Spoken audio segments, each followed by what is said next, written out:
verificando la presencia de todos los intervinientes y le vamos a dar la palabra para los alegatos de clausura a la defensa de doña Karen Rojo. Don Jorge, lo escuchamos. Muchas gracias, señora presidenta.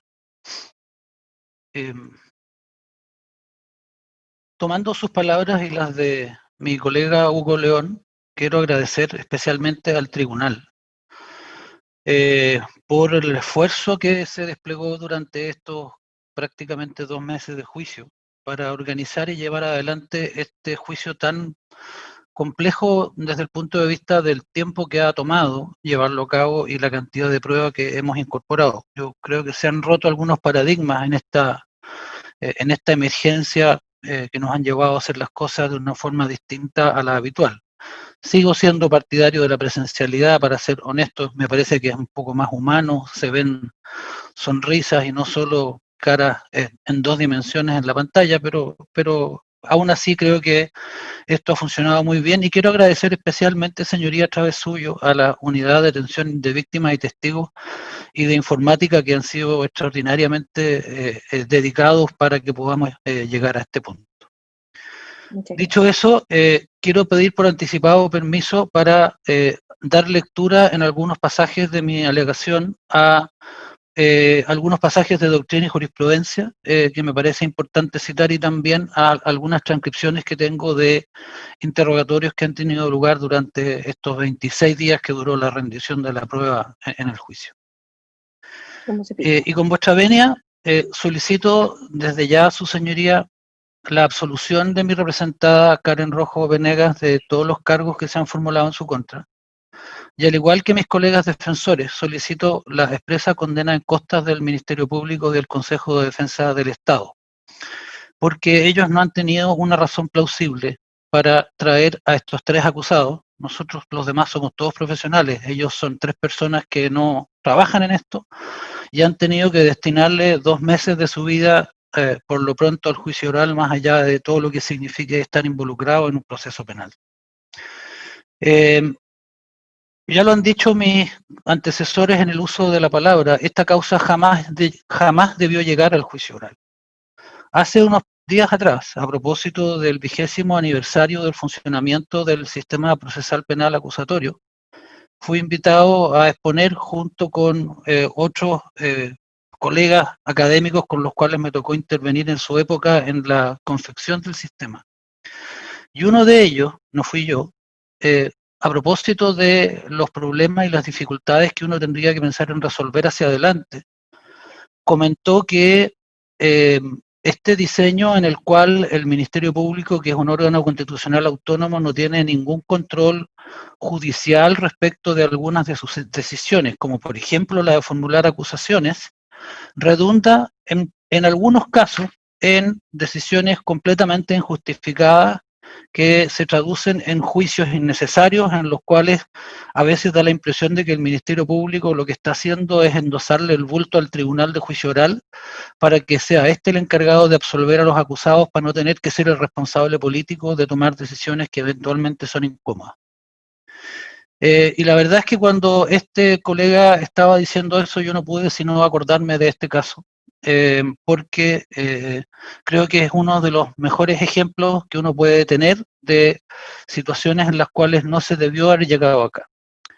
Y quiero recordar que hay una exigencia legal que es una facultad, pero también un deber del Ministerio Público. El artículo 248 del Código Procesal Penal, cuando regula las facultades y las opciones que el Ministerio Público tiene una vez cerrada la investigación, dice que éste puede, entre otras alternativas, formular acusación, pero le establece una condición, le dice cuando estimare que la investigación proporciona fundamento serio para el enjuiciamiento del imputado contra quien se hubiera formalizado la misma. Acá, su señoría, no hay un fundamento serio para traer a juicio a doña Karen Rojo, a don Edgardo Vergara y a don Héctor Gómez. El Ministerio Público tuvo tiempo más que suficiente para evaluar sus antecedentes y haber optado por algo distinto. Por eso me parece que la condena en costa es una cuestión básica para los efectos de sancionar una decisión muy mal tomada por el fiscal. De hecho, si uno recuerda, al comienzo de la audiencia, cuando intervinieron don Edgardo y don Héctor, ellos se preguntaron, hicieron una pregunta que parecía retórica, pero que no lo era. Y era, ¿qué estamos haciendo acá? Lamentablemente, la respuesta que tenemos para darles no es satisfactoria. Ustedes nunca debieron estar acá, nunca debieron llegar a este juicio oral. Tampoco lo debió doña Karen Rojo. Porque ha quedado demostrado que si el fiscal hubiera conducido la investigación, hubiera dirigido la investigación como correspondía, sus decisiones debieron ser otras. ¿Por qué no lo hizo? Lo puede explicar él. Alguna idea tengo, me voy a referir a eso más adelante, pero solo él puede dar esa respuesta. Un proceso penal es una cosa seria. La imputación penal es una cosa seria. Las personas que están involucradas en investigaciones lo pasan mal. Sufren, se angustian. Esto no es solo papel, no es solo números. Más allá de el solo hecho de verse privado de la libertad ambulatoria por tener que asistir a un juicio oral durante 2 meses, lo que pasa a las personas, y eso lo sabemos mucho nosotros los operadores del sistema, ustedes como magistrados y nosotros como abogados, sobre todo los que tenemos una trayectoria un poco más dilatada, sabemos lo mal que lo pasan las personas en este tipo de situaciones. Y eso, en mi opinión, no puede quedar impune en este caso. Si hubiera conducido la investigación como correspondía, el fiscal hubiera superado hace mucho tiempo sus dudas. Pero ayer quedé sorprendido cuando al fiscal se le escapó una frase manifestando que todavía tiene dudas a propósito de la razón por la cual se compraron ciertos pasajes por la Corporación Cultural de Antofagasta y no por la Corporación Municipal, y porque aparentemente él entendía que la Corporación Municipal no tenía cómo o tenía la imposibilidad de comprarlo, dijo, por razones que ignoro. Con todo respeto, su señoría, después de 26 días de audiencia y 2 años y tanto de investigación, el fiscal no puede tener dudas de esa envergadura sin haberlas resuelto antes de haber tomado la decisión de llegar a juicio para enjuiciar seriamente a los imputados. De hecho, esa no es su única duda, porque ayer cuando nos planteó sus peticiones subsidiarias,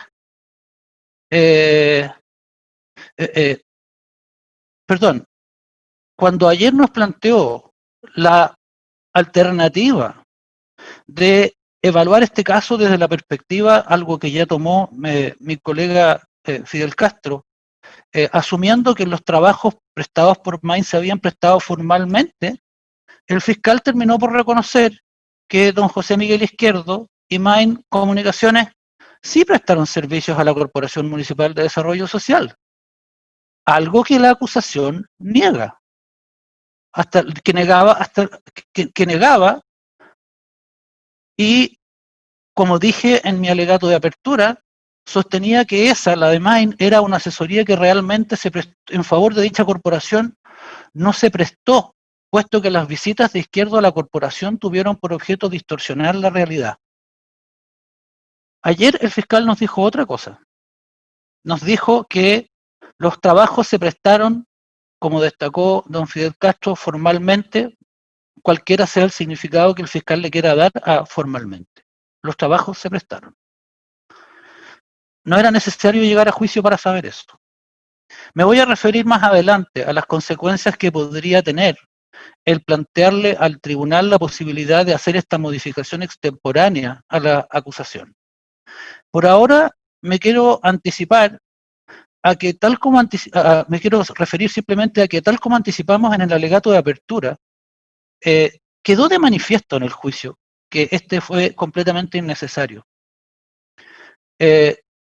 Si el fiscal hubiera conducido, como dijo mi colega Hugo León, a Nelson Sea Escalante, el líder y prácticamente único funcionario que realizó la investigación, se habrían debido explotar todas las líneas de investigación, todas las explicaciones alternativas que nunca quisieron investigar para llegar a otras conclusiones totalmente diferentes.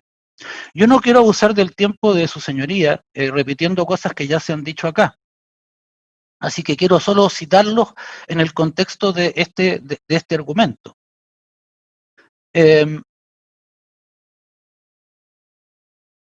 Pero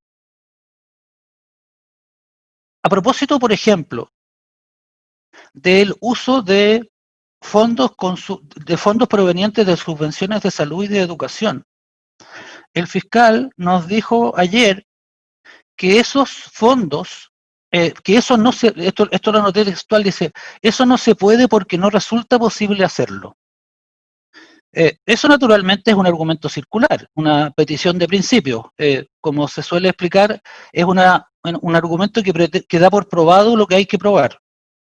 Esa fue la única explicación que tuvo ayer el fiscal para insistir en que el uso de los fondos utilizados para los contratos de Main Comunicaciones con la Corporación Municipal y la Corporación Cultural proviniera de los fondos que provenía, porque él nunca investigó de dónde provenían. Tal como puso de relevancia don Fidel Castro, don Héctor Vallejo, que no declaró durante la investigación, que proviene del Servicio de Salud, y el señor Solari, que viene de la Superintendencia de Educación, explicaron que los fondos que eran utilizados no solo permitían este tipo de contrato, sino que también ni siquiera estaban sometidos a la exigencia de rendición de cuenta individualizada para estos contratos. Y como ya no tiene mejores argumentos, el fiscal nos dice ahora, no se puede porque no se puede. Terminando el juicio oral. Sobre esa base quiere el fiscal, sus señorías, que ustedes condenen a doña Karen Rojo por los delitos que acusó. No voy a repetir, por ende, porque ya lo dijo don Fidel y también lo dijo don Hugo, todas las diligencias que no se hicieron en esta causa y que le hubieran permitido llevar a la conclusión de que, por ejemplo, en educación se condujo una fiscalización que terminó por concluir en la regularidad del gasto. El señor Garrido era el autor de esa fiscalización que se plasmó en el documento que citó anteriormente don Fidel en su alegato. Nada de eso se hizo. Y por supuesto, si hubieran citado a Gloria Ángel, no era necesario llegar al juicio para averiguar que Main Comunicaciones prestó efectivamente todos los servicios contratados con la Corporación Municipal. Y quiero agregar un dato que dio doña Gloria Ángel. Ella no solo dijo que los servicios se prestaron, sino que dijo que fueron muy buenos servicios, que fueron muy útiles, incluso desde el punto de vista económico. Porque dado que la corporación municipal se financia con subvenciones de salud y de educación, y que las subvenciones, por ejemplo, en salud dependen de la cantidad de matrícula que se tenga, dado que producto de la intervención de Main Comunicaciones y se incrementó la matrícula, y ella dio los números respecto de eso, se incrementó la matrícula, la corporación municipal no solo no tuvo ningún perjuicio en el sentido de que así lo pudieran constituir los honorarios que se le pagaron a Main Comunicaciones, sino que hubo un beneficio desde el punto de vista del funcionamiento y del financiamiento de la corporación municipal.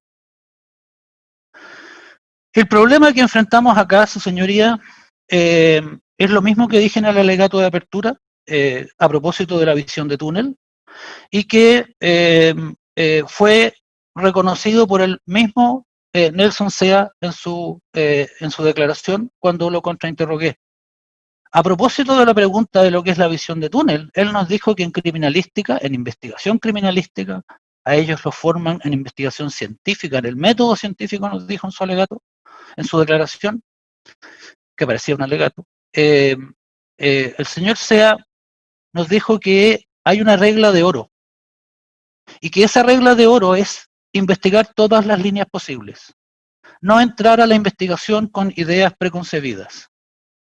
Y aunque le costó, terminó reconociendo, y el tribunal estará de acuerdo conmigo, en que terminó concediendo el punto. Él solo investigó una línea. Todo lo demás no le pareció necesario.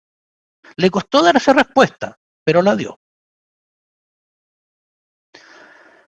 Ahora bien, el señor Sea, tal como ya lo dijeron mis colegas anteriormente, mencionó a los como dice don Fidel, los testigos regalones del Ministerio Público. Mencionó a Mauricio Peldosa, mencionó a Eduardo Parragués, mencionó a Carolina Aguirre y mencionó a Mauro Robles.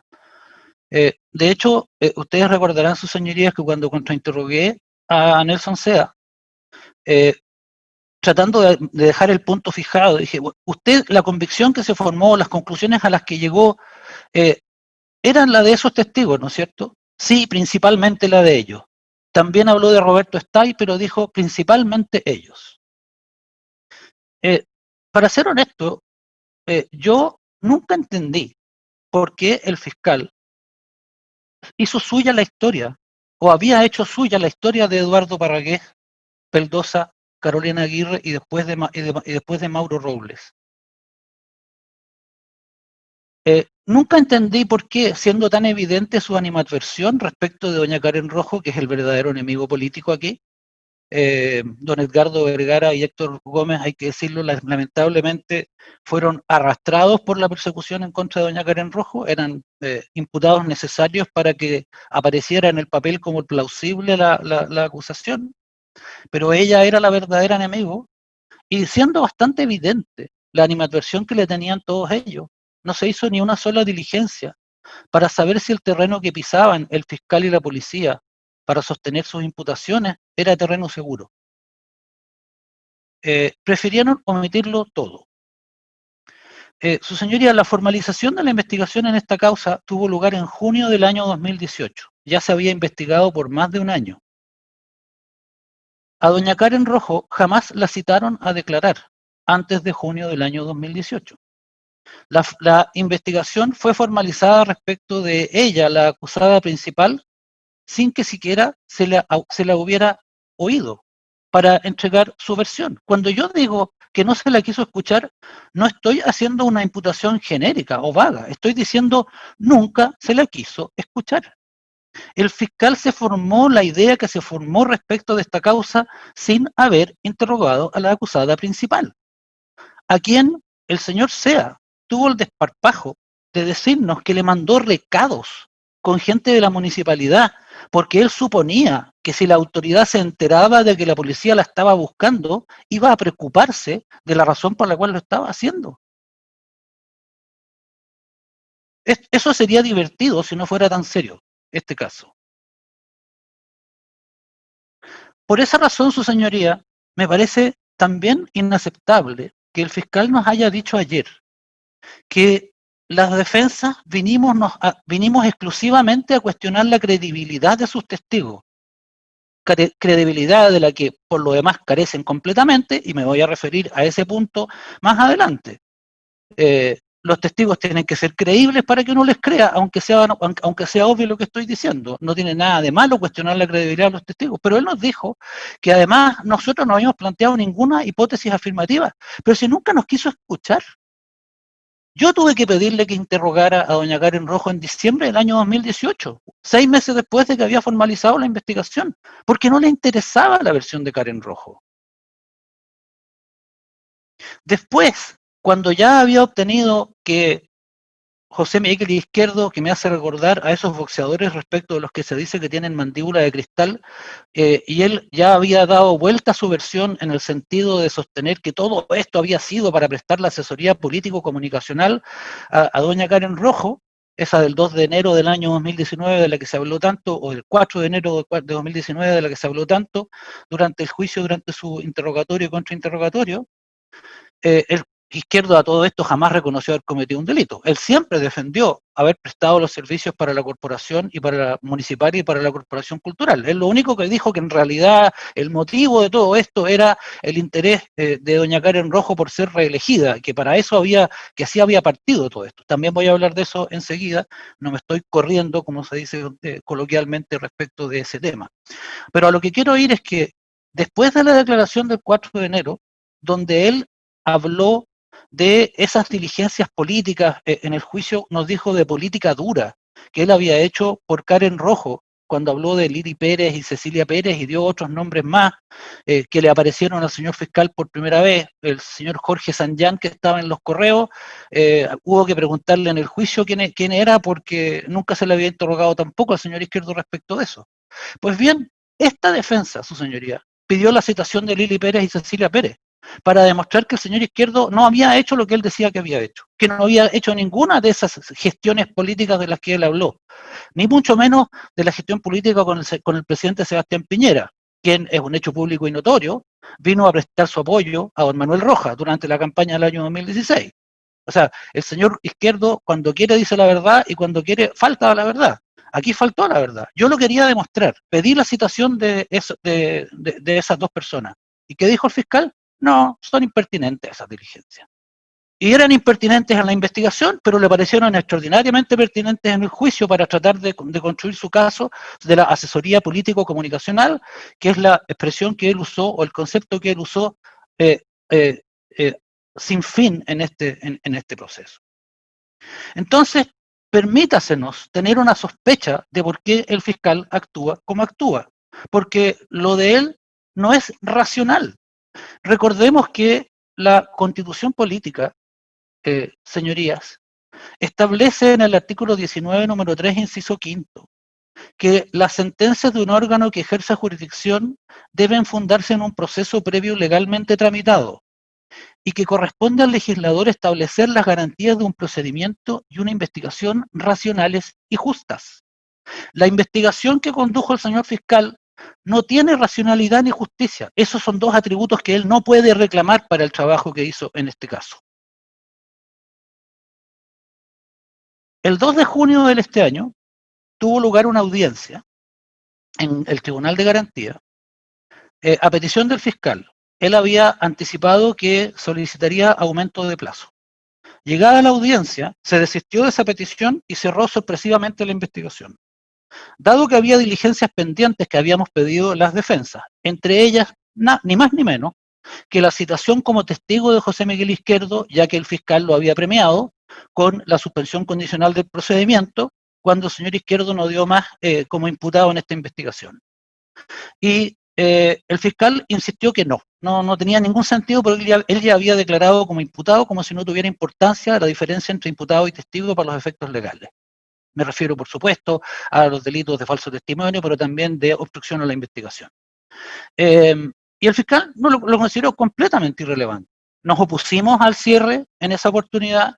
El Tribunal de Garantía ordenó la reapertura y la práctica de las diligencias. Y 10 días después nos enteramos por correo, a través de un correo del señor fiscal, que él había vuelto a cerrar la investigación. No nos enteramos de ninguna diligencia que se hubiera realizado, eso lo supimos después, y minutos después mandó la acusación al tribunal. Esa es una conducta que no es racional ni justa en los términos de la Constitución política. Ahora, el fiscal me podrá decir, bueno, es mi facultad presentar la acusación. Yo le respondería sí cuando tenga fundamento serio de acuerdo al artículo 248 letra B.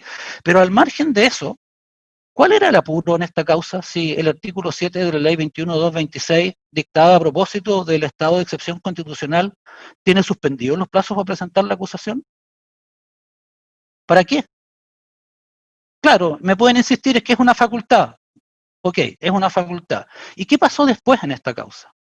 El fiscal se apuró a que hubiera audiencia de preparación de juicio oral y cuando se dictó el auto de apertura, el Ministerio Público y el Consejo de Defensa del Estado, a través del periódico, prácticamente amenazaron a la municipalidad, sosteniendo que aquí se podía estar cometiendo un delito si es que no se suspendía a la alcaldesa Karen Rojo.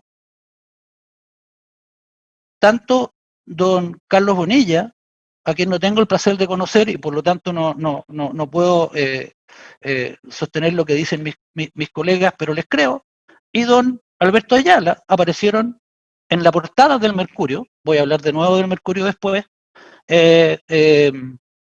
sosteniendo que doña Karen Rojo debía ser suspendida del cargo. Hasta aquí me pueden decir, oiga, eso está en la ley, el fiscal tenía la facultad, entiendo. Pero, ¿por qué el fiscal, llegado el proceso a la etapa de juicio, quiso postergarlo hasta marzo del año 2021? Porque de eso sí que son testigos sus señorías. Nosotros tuvimos audiencias en este tribunal, en esta causa, para programar el juicio. Y aquí se dio la paradoja de que A diferencia de lo que pasa en Chile entero, donde las defensas, en particular la Defensoría Penal Pública, y esto lo sabe muy bien don Hugo León, se opone a la realización de los juicios remotos, porque supone de alguna manera una afectación de garantías. Las defensas dijimos, vamos a juicio, está bien, vamos a juicio, aunque sean condiciones que no conocemos. Y el fiscal no, él quería postergar, y con el apoyo del Consejo de Defensa del Estado, hasta marzo del 2021 esta situación. Casualmente, cuando doña Karen Rojo suspendía del cargo y suspendía de sus ¿cómo se llama? De su derecho a voto, de su derecho a sufragio. No será casualidad que en esa época va a haber elecciones municipales próximo año nuevamente. A estas alturas yo ya no creo en las casualidades. Pero hasta ese minuto yo seguía con sospechas, como se dice. No tenía un fundamento concreto. Y yo creo que el señor fiscal cometió un acto fallido, como se dice en psicoanálisis. También se le llama desliz freudiano, en honor a Sigmund Freud, el creador del psicoanálisis. Y se refiere a aquellos casos en los que un acto pone de manifiesto una expresión distinta o incluso contraria a la intención consciente del sujeto. ¿A qué me refiero con esto? Me refiero al intento del señor fiscal por incorporar la sentencia que dictó el Tribunal Electoral Regional recientemente en contra de doña Karen Rojo, acogiendo una reclamación de ciertas personas. De esa sentencia solo había copia en manos de las partes de la causa. Su señoría comprenderá que no fue esta parte la que entregó copia al señor fiscal para que éste la ofreciera en el juicio. Y resulta que los reclamantes son nombres conocidos, algunos de ellos. Uno se llama Luis Aguilera, la otra se llama Doris Navarro. Ellos declararon en este juicio. Al tribunal le consta cuál es la posición que ellos tienen respecto de doña Karen Rojo. Doña Doris Navarro se vanagloria de ser la persona que más denuncias ha presentado en contra de doña Karen Rojo. Es como la número uno, digamos, de quienes hacen denuncias en contra de Karen Rojo. ¿Y cómo le llegó entonces al señor fiscal esa copia? ¿Con quién estaba en contacto para que él pudiera ofrecerla? Diligencia de investigación no hizo, porque ya estaba cerrada la investigación. Entonces, insisto, aquí las casualidades ya no tienen espacio. Sabemos lo que pasó. Aunque no nos podamos explicar por qué el Ministerio Público hizo suya la versión de Parragués, Mendoza, Navarro, Aguirre y Mauro Robles. Ya lo dijo también don Hugo León. Este tribunal fue testigo de otra cosa inédita, digamos, que es que declararon en el juicio 9 testigos que no habían declarado durante la investigación. De la Contraloría vinieron doña Claudia Neira, la actual Contralora Regional, don Héctor Ramos, don Marcelo Córdoba, antiguo Contralor Regional. También vino don Alberto Belmar, el especialista que hizo el informe de Aline, al cual el Ministerio Público no le dio ninguna importancia. También declararon don Eric Portilla y don Oscar Rebolledo. A ellos se refirió don Hugo León por la importancia que tuvieron para esclarecer los hechos vinculados para la Corporación Cultural. Doña Gloria Ángel. Recordemos que doña Gloria Ángel, a una respuesta mía sobre si había declarado en la causa, dijo, extrañamente nunca me citaron. Y sin que yo tuviera que preguntarle por qué extrañamente, ella se anticipó a decir, y digo extrañamente, porque la persona que más tiempo estuvo en la corporación municipal con el señor Izquierdo fui yo. Si alguien sabe lo que hizo el señor Izquierdo, soy yo. El fiscal, el señor Sea, no consideró necesario citarla. No sé si el señor Sea sabía de la existencia o no de doña Gloria Ángel. El fiscal sí, porque estaba en los antecedentes de la investigación. También pasaron por aquí don Arnaldo Solari y don Héctor Vallejos, a quienes ya hemos nombrado suficientemente. ¿Por qué las defensas dejamos pasar estos testigos que en rigor no debieron declarar? Porque para que un testigo sea admitido para declarar en juicio, el fiscal debe haber cumplido el deber de registro de los artículos 227 y 28 del Código Procesal Penal. Simplemente, primero, porque las defensas sabíamos lo que había pasado. Y por lo tanto, sabíamos que lo que vinieran a declarar ellos no iba a ser algo que constituyera un riesgo desde el punto de vista del derecho a defensa. Por lo tanto, esa no fue una decisión atrevida. Los dejamos pasar, su señoría, para que el tribunal fuera testigo de la manera en que se condujo la investigación. Porque si no hubieran venido, nos hubiéramos quedado en palabras nuestras, palabra contra palabra, los defensores contra los acusadores. Investigué bien, hice todo lo que tenía que hacer, versus no hizo lo que tenía que hacer. Eso está fuera de duda hoy día, su señoría, por la confesión de SEA y por la declaración de estos testigos que reconocieron no haber sido declarados nunca antes. Me voy a referir ahora, su señoría, al alegato de apertura, al alegato de clausura del señor fiscal. Bastante han dicho mis queridos colegas Fidel Castro y Hugo León, así que voy a intentar abreviar esta parte. Pero hay algunas cuestiones que es necesario recalcar. El alegato de clausura del señor fiscal, esto ya lo dijeron los señores Castro y León, es una completa tergiversación de la prueba que se rindió en este juicio en 26 audiencias destinadas a este efecto. Pero también es una completa tergiversación del sistema de libre valoración de la prueba que está establecido en el artículo 297 del Código Procesal Penal.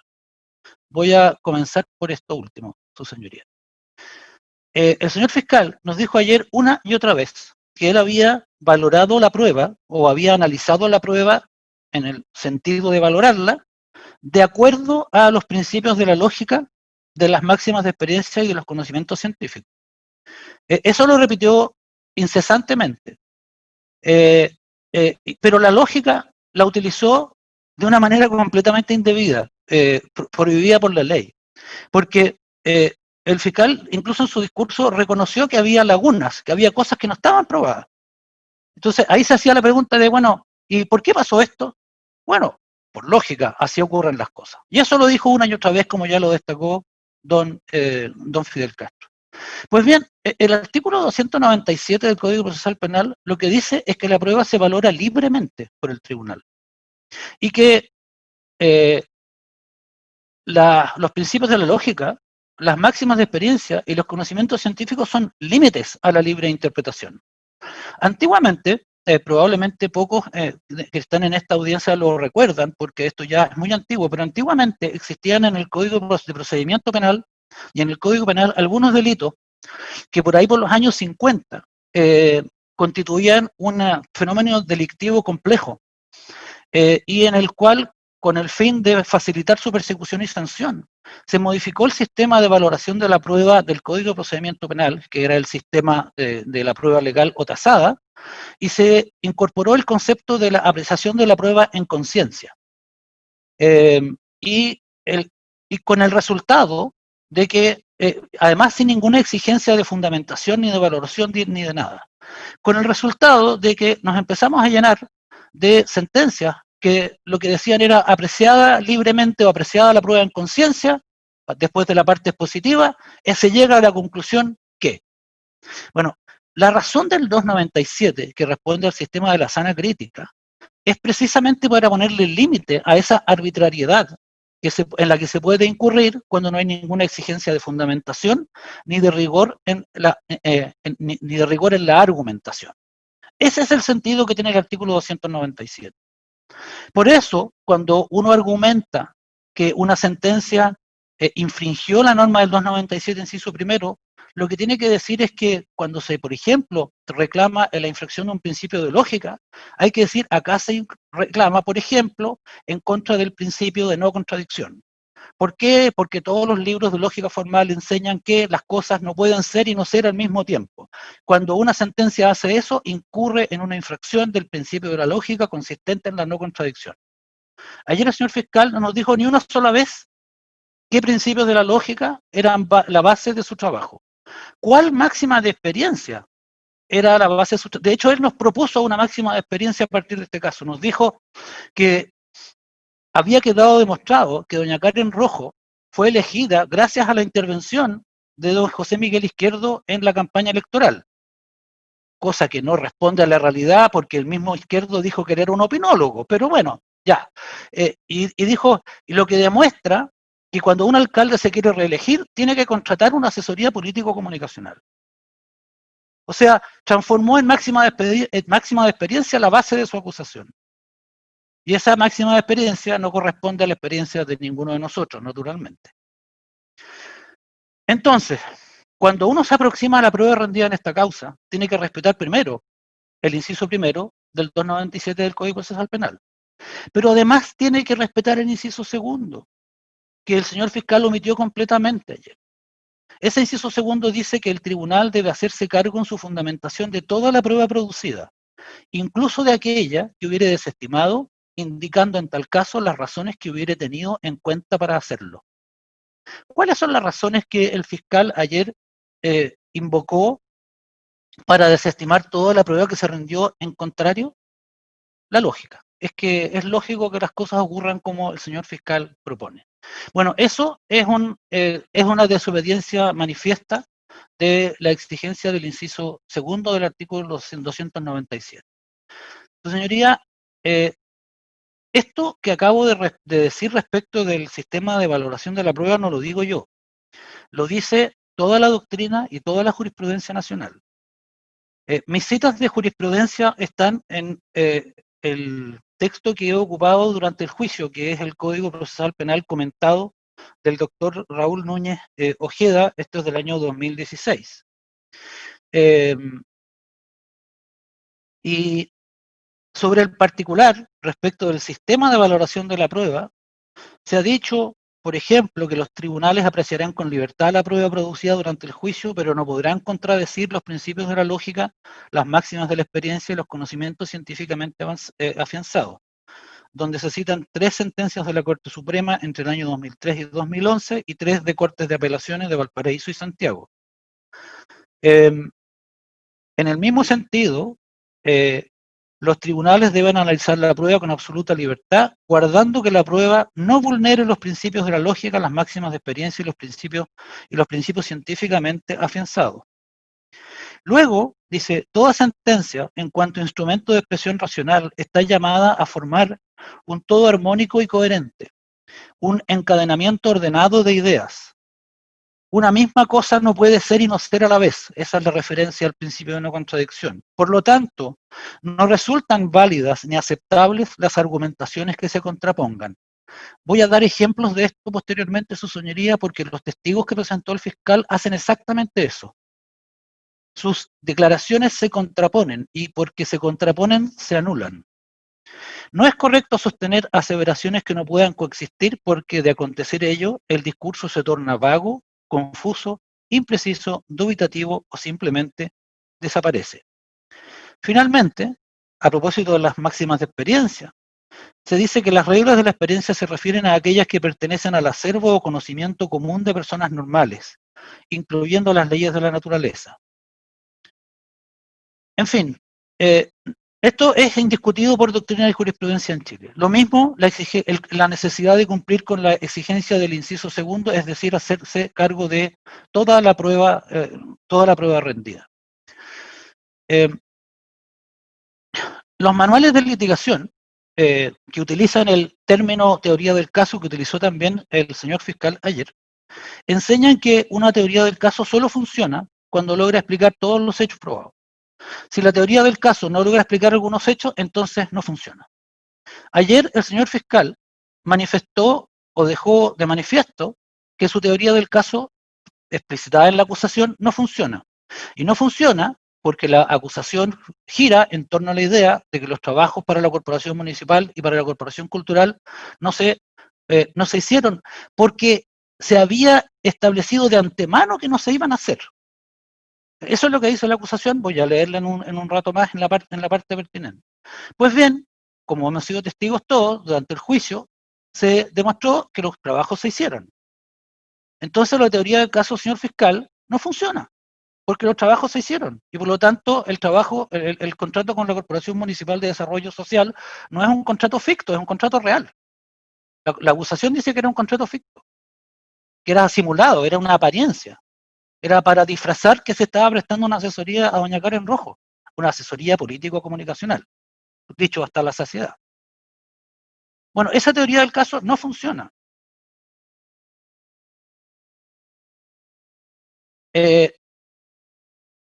Y, y el análisis del artículo 340, del 297, sus señorías, hay que hacerlo en consonancia con el análisis del artículo 340 del Código Procesal Penal, que, como es sabido, establece el estándar de convicción al que es necesario llegar. Lo cual no podía ser de otra manera, el fiscal ayer reconoció, pero sin explicarnos cómo está satisfecho ese estándar. Por la importancia que esto tiene para este juicio, su señoría, me voy a permitir dar lectura a un pasaje relativamente más largo, escrito por la profesora y magistrado Daniela Agatino. Ella, en una obra que se llama El modelo legal de justificación de los enunciados probatorios en las sentencias penales y su control a través del recurso de nulidad. Esto está publicado por Aveledo Perrot Legal Publishing el año 2010 y las citas corresponden a las páginas 139 y 140. El esfuerzo que ella hace es intentar objetivar el estándar de convicción de la duda razonable. Esto se explica porque, como tiene origen en el derecho norteamericano y la duda razonable es un estándar que existe para los jurados desde el momento que esta es una exigencia de convicción de jueces profesionales en nuestro país, que además tienen que fundamentar la sentencia en los términos del artículo 297, permitiendo reproducir el razonamiento utilizado para llegar a la convicción, según nos dice el inciso tercero. Ella lo que hace es intentar objetivar esto y se hace la pregunta de si es posible hacerlo. Y ella dice que sí, es posible hacerlo. Dice, la referencia a dudas razonables admite un sentido normativo que podría indicarse que lo relevante no es la presencia o ausencia subjetiva de dudas, sino la presencia o ausencia en el conjunto de elementos de juicio disponibles de ciertas condiciones que debieran razonablemente suscitar una duda. Y luego analiza cuáles son ese conjunto de elementos, de condiciones.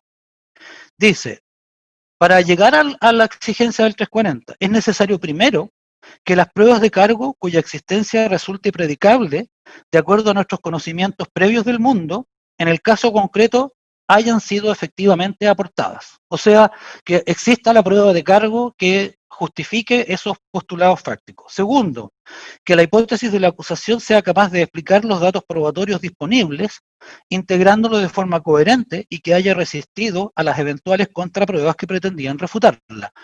Esto repite en términos técnicos la referencia a las destrezas de litigación donde se habla de la teoría del caso. La teoría del caso o la prueba tiene que resistir las eventuales contrapruebas que pretendan refutarla.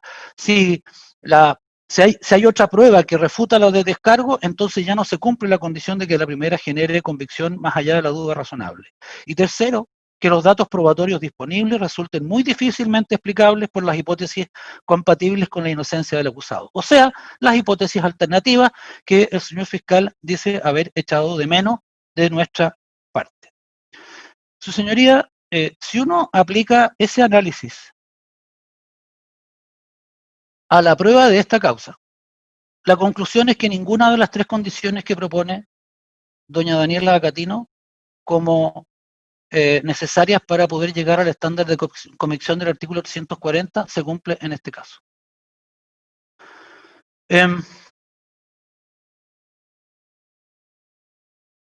Respecto del primer punto, o sea, de qué es lo que prueba la prueba de cargo del señor fiscal, la conclusión es más o menos clara. Esa prueba no acredita su caso. Y segundo, tiene tantas contradicciones internas que atentan en definitiva en contra de los principios de lógica. O sea, valorarlas positivamente constituiría una afectación del principio de la lógica, en particular del principio de no contradicción, porque son pruebas contradictorias.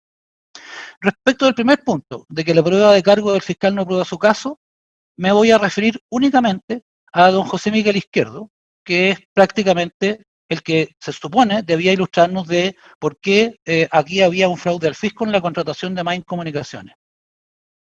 Y relatando, ustedes recordarán, señores magistrados, que él relató cómo había llegado a la versión del 4 de enero, que había contado una parte de la verdad en la primera declaración, un poquitito más en la segunda, y que al final en enero él se había destapado por sus problemas de conciencia que siempre asoció no a una supuesta ilegalidad de la conducta, sino más bien a que él había dicho una mentira y que eso lo tenía muy intranquilo.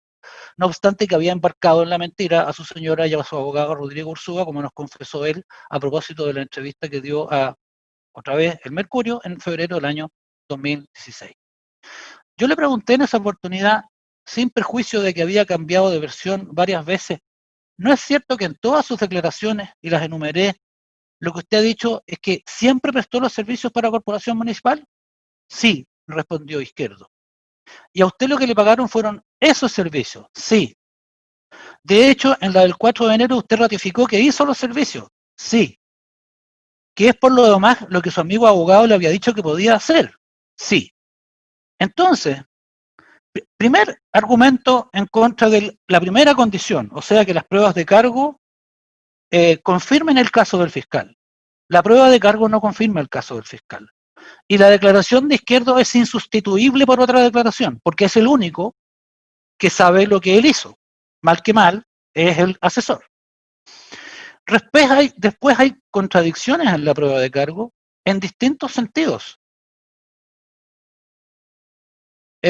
Por ejemplo, respecto de la supuesta aceptación de la propuesta que Izquierdo le envió a doña Karen Rojo el 24 de septiembre del año 2015. Recordemos, su señoría, entre otras cosas, que el contexto en que eso ocurrió fue el siguiente.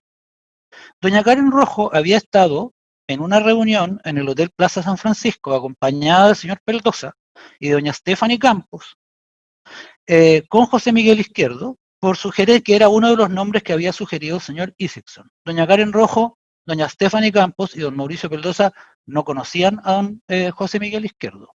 Tuvieron una reunión que duró, al decir de todos ellos, entre 30 y 40 minutos. Doña Karen Rojo estuvo solo en una parte de esa reunión y el señor Izquierdo estimó que podía haber sido algo así como 20 minutos. Sabemos que al día siguiente don José Miguel Izquierdo envió la propuesta. Él habló de que la había hecho 2 semanas después, pero no lo recordaba bien en ese minuto. El 24 de septiembre envió esa propuesta. Y la tesis del señor fiscal es que Karen Rojo vio esa propuesta que además, a propósito de algo que voy a decir después, el señor Izquierdo calificó como muy típica y genérica, vaga, y que doña Karen Rojo se habría formado la convicción de que le convenía contratar al señor Izquierdo y que habría aceptado esa propuesta inmediatamente. Esa es la tesis del Ministerio Público. Pues bien, en este punto hay declaraciones de José Miguel Izquierdo y de Mauricio Peldosa. Y ocurre que esas dos declaraciones se contradicen. Y el señor Izquierdo confesó o reconoció en el contrainterrogatorio que lo que él dice que dijo Karen Rojo por teléfono no consta por escrito. Y yo le pregunté, o sea, ¿usted no tiene cómo demostrarlo? No, no tengo cómo demostrarlo. Yo le pregunté primero al señor Peldosa de esto, porque el señor Peldosa había dicho que Karen Rojo había aceptado la oferta del señor Izquierdo menos de 24 horas después de haberla recibido. Y él se enredó un poco con la fecha, después se las corregimos y estuvo de acuerdo que podía estar enredado con la fecha, pero él insistió en una cosa. Karen Rojo respondió en 24 horas en la propuesta de José Miguel Izquierdo y la aceptó. Y el interrogatorio fue el siguiente.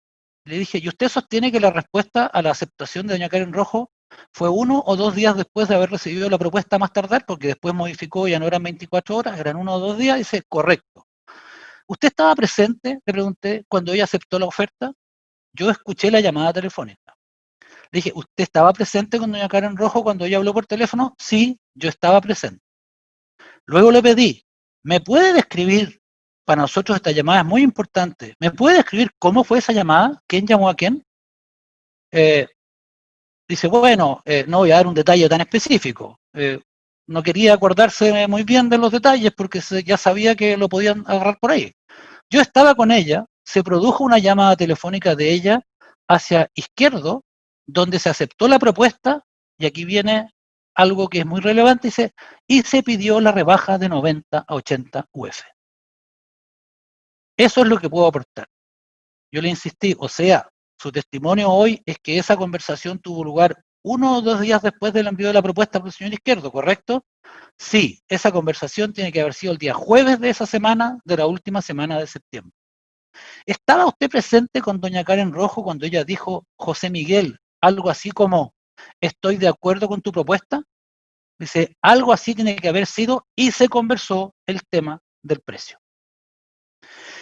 De esta supuesta conversación telefónica hay solo 2 versiones, su señoría, la de Peldosa y la de Izquierdo. Izquierdo la describió así, a las preguntas del señor fiscal, no a las preguntas mías. ¿Esa propuesta político-comunicacional, cuando conversa con ella, estaba aceptada o se tenía que resolver en la primera reunión? Dice Izquierdo, yo viajé entendiendo que la asesoría estaba aceptada. En la forma que usted la había propuesto, así es. Ya como asesor político-comunicacional, cuéntele al tribunal de la primera reunión. Ya dice que tuvo una reunión acá, en Antofagasta, y dice, y lo presentaron como nuevo asesor de la alcaldesa o de otra, de Karen Rojo. Siempre se habló de la asesoría a Karen Rojo, la alcaldesa, y luego agregó, no había detalles de contratación ni nada muy definido. El señor Izquierdo alude a una conversación y no dice nada de que le negociaron el precio en esa conversación. De hecho, agrega que faltaba por definir cosas. Luego fue mi turno. Le pregunté. También dijo que en esa oportunidad todavía no había detalles de contratación ni nada muy definido. ¿Qué estaba definido y qué no? Dice, no estaba firmado ningún contrato. Está diciendo que no había un contrato firmado, entre otras cosas, me dice Izquierdo. ¿Qué faltaba por definir? Dice, tiempos, horas, intensidad de relación. Había cosas que todavía no se conversaban. Esto, su señoría, a propósito de la lógica y cómo ocurren las cosas en la realidad, que también lo escuchamos muchas veces ayer, es más o menos lo mismo que nos dijo don Carlos Correa cuando le hicimos preguntas respecto de la negociación que él hizo o que tuvo que hacer con doña Karen Rojo y su equipo, y que él envió para incorporarse como el asesor político durante la campaña municipal del año 2016. De hecho, él nos dijo, esto es típico, o sea, uno manda una propuesta de servicio y después lo que tiene que hacer es negociar el precio, definir otras cosas, se sacan cosas, se meten otras cosas más. Eso es lo habitual. Por eso se habla siempre de la etapa precontractual. Aquí lo que se nos propone en la acusación y estos testigos que están diciendo es que aquí prácticamente hubo una propuesta y una aceptación inmediata, como si fuera de esas reguladas por el Código de Comercio respecto de las ofertas verbales, digamos.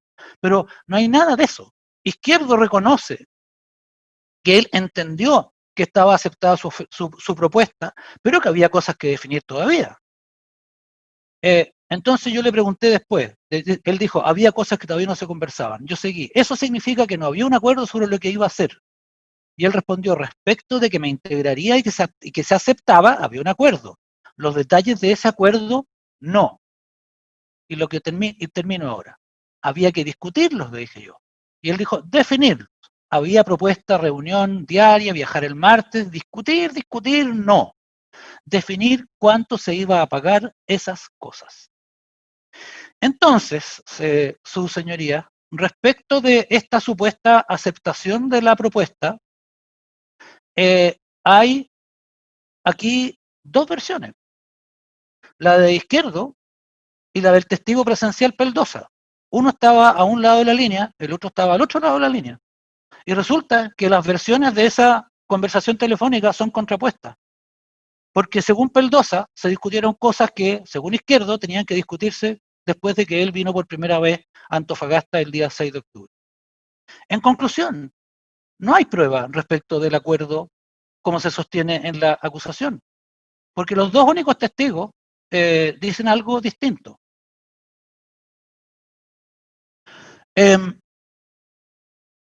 La tercera condición que propone doña Daniela Catino, a propósito de su modelo de análisis de la prueba, dice que los datos probatorios disponibles resulten muy difícilmente explicables por las hipótesis compatibles con la inocencia del acusado, o sea, con las hipótesis alternativas de inocencia. Tenemos una versión, la del fiscal y la acusación, que no tiene base probatoria. Don Héctor Robles, al comenzar el juicio, explicó que cuando él se enteró de la propuesta de Izquierdo, él dijo, esto no va a servir. Cualquiera que, no fueron sus palabras, y no lo estoy citando textualmente, don Héctor, esto yo estoy interpretando lo que usted dijo, pero dijo, cualquier persona que conozca el entorno político de Antofagasta sabría que ninguna asesoría para Karen Rojo lograría un cambio en el trato que le da la prensa local, en especial el Mercurio de Antofagasta. Bueno, que el Mercurio de Antofagasta no trata bien a doña Karen Rojo es algo de lo cual hemos sido testigos en este juicio permanentemente. Digamos, es cuestión de haber visto la cobertura que se le dio a este juicio y lo que se informó a través del Mercurio respecto de lo que pasaba en las audiencias, digamos, hasta el día de, incluso hasta el día de hoy. Llevaba, como dicen los españoles, mucha razón don Héctor cuando dio esa opinión. Entonces lo que él dijo fue que en realidad si alguien necesitaba una asesoría que pudiera servir, era la corporación, de lo cual él estaba enterado. Entonces la versión alternativa es que, recibida la propuesta de Izquierdo, el entorno de doña Karen Rojo, el círculo de confianza, recuerden señorías que doña Stephanie Campos dijo que doña Karen Rojo siempre consulta con muchas personas para tomar decisiones. El entorno de doña Karen Rojo le dijo, en realidad esto no te va a servir, porque lo que tú quieres, que es que la prensa te trate mejor, no va a pasar. Y el señor Izquierdo, no lo dijeron así naturalmente, no conoce el medio local, que es lo que manifestó don Héctor cuando intervino al comienzo del juicio. Y eso es razonable, por eso di el contexto de este interrogatorio antes. Izquierdo no conocía Antofagasta. Él envió una propuesta después de una reunión de 30, 40 minutos. Ni siquiera había visto la encuesta. El único testigo que, faltando la verdad, dice que en esa reunión en el Hotel Plaza San Francisco se le exhibió la encuesta es Peldosa. Todos los demás, incluso Izquierdo, dice, no, a mí no me mostraron la encuesta en esa reunión. Por lo tanto, ¿cuál es la explicación alternativa razonable que se planteó en el juicio con la prueba? Que es que nadie iba a salir corriendo a aceptar ¿cómo se llama? La propuesta de Izquierdo en la situación en la que estaban. Había que conocerlo mejor, había que conversar con él. Esa es la razón por la cual viajó el 6 de octubre a Antofagasta. No porque él hubiera aceptado y viajó en calidad de asesor político comunicacional, como si se hubiera puesto una chapita aquí diciendo yo soy José Miguel Izquierdo, el asesor político comunicacional, como pretende convencernos el señor fiscal. La alternativa es de lo más razonable que hay. Recibió la propuesta de doña Karen Rojo, había opiniones distintas. Por lo demás, lo que dice Peldosa de que la señora Karen Rojo esto lo aceptó dentro de las 24 horas siguientes es falso. El mismo señor fiscal y las defensas mostramos los correos electrónicos del 27 y 28 de septiembre, 3 y 4 días después, de Karen Rojo y de Stephanie Campos, comentando la propuesta de Izquierdo y diciendo que se iba a discutir al día siguiente, el 29. Por lo tanto, la historia que vinieron a contarnos ellos es una historia que no es verdad, que no está respaldada por ninguna prueba, pero que además está contradicha por otra. En estas condiciones, dar por demostrado que se acordó la propuesta político-comunicacional de Izquierdo a doña Karen Rojo en los términos que plantea la acusación y el señor fiscal en su alegato de clausura, no tiene base probatoria ninguna. Pero eso no es el único problema de la prueba de cargo. Respecto del origen de la asesoría a la Corporación Cultural, hay también dos testigos, Izquierdo y Mauro Robles. Aquí voy a ser breve, señorías, porque ya lo dijo don Hugo hace un rato atrás. Mauro Robles dice que a él le instruyeron contratar a Izquierdo y para servicios que nunca iba a prestar en febrero del año 2016. Y esa es la base de la imputación en contra de don Héctor Gómez y de doña de doña Karen Rojo, y es la base sobre la cual se construye la tesis de la acusación, según la cual ese era un contrato que nunca se iba a cumplir, porque solo tenía por objeto pagar un mes de sueldo o algo así, un mes de los servicios del señor Izquierdo. Y el único que tiene esa versión es Robles. Y el otro que declara respecto de eso es Izquierdo.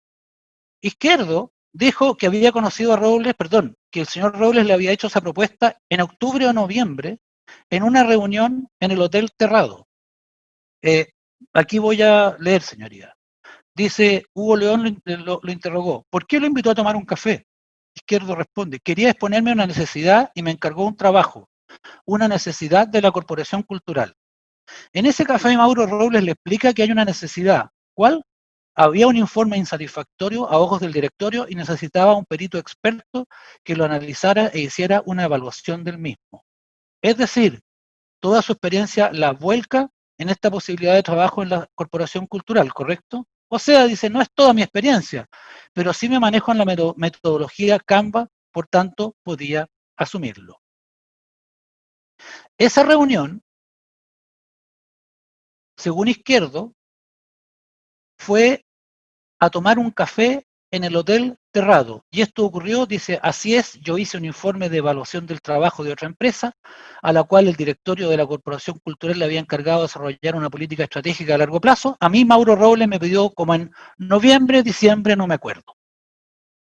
Entonces, ¿cuál es el origen del contrato de la Corporación Cultural? No sabemos. Si las versiones son las de los testigos de cargo, porque ellos se contradicen y por lo tanto se anulan. No le podemos creer a uno más que al otro.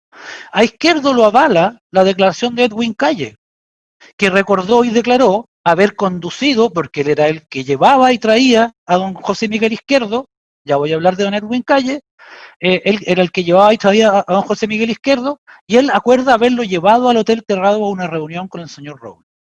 El señor Robles está solo en esto. De hecho, la versión que vino a dar en este juicio es una versión distinta de la que él le dio a don José Miguel Izquierdo. Ni siquiera estoy hablando de las versiones que dieron en la investigación, que iban para un lado y para el otro y que eran totalmente contradictorias entre sí. El señor Izquierdo nos dijo en el juicio que el señor Robles le dijo a él algo completamente distinto. Por lo tanto, nuevamente hablando de las condiciones que debe venir la prueba de cargo, no hay cómo dar por demostrado cuál es el origen de la contratación por la Corporación Cultural, ni cuál fue el motivo que se tuvo en vista, ni qué es lo que se quería hacer.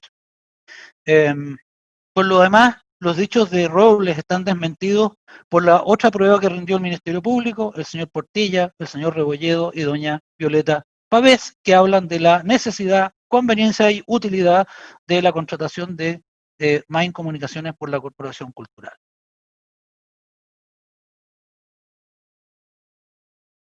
La única conclusión posible entonces es que el contrato de la Corporación Cultural era un contrato verdadero, lícito, que se cumplió, que se pagó lo que había que pagar y que obviamente nadie experimentó ningún perjuicio.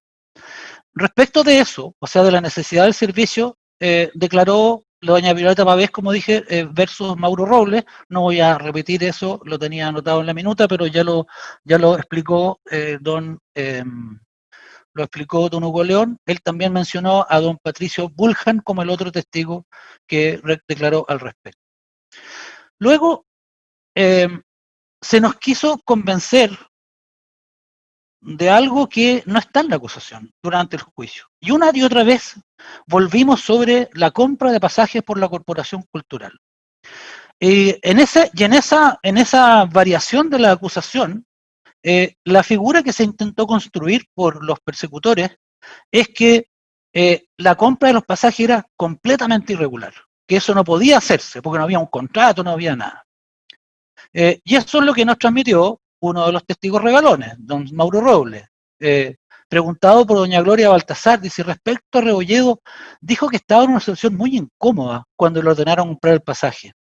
Dice Robles, porque era el llamado en que la alcaldesa me pedía un pasaje a una persona que no corresponde. No había relación contractual con la Corporación Cultural. Era una situación incómoda.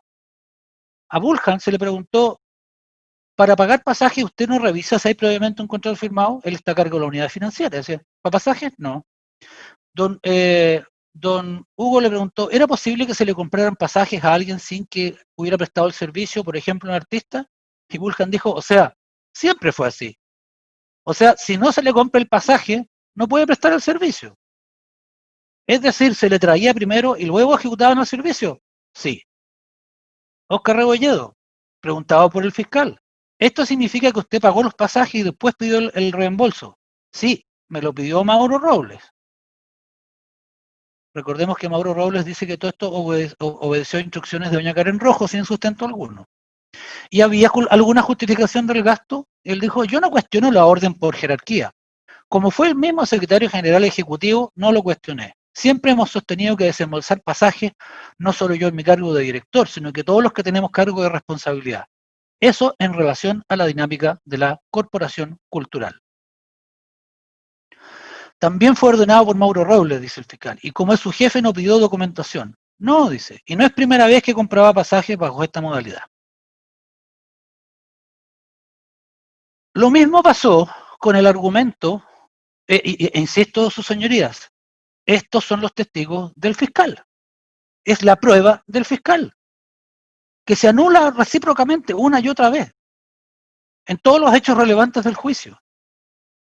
Se le preguntó, también se quiso construir el argumento de la irregularidad del hecho de que el contrato de Main Comunicaciones con la Corporación Municipal de Desarrollo Social haya sido firmado en diciembre. Los detalles ya los dio esta mañana don Fidel, yo no voy a volver sobre eso, y no con ocasión del inicio de los servicios en octubre del año 2015.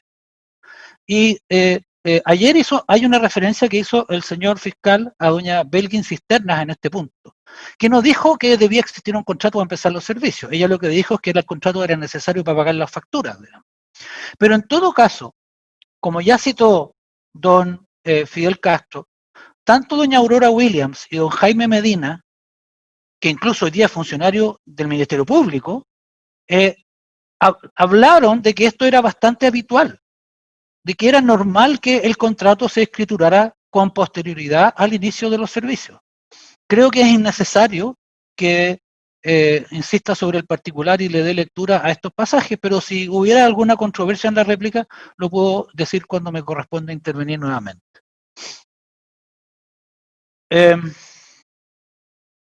Los testigos del Ministerio Público se contradicen incluso respecto de la realidad de los servicios prestados por Main Comunicaciones a la Corporación Municipal.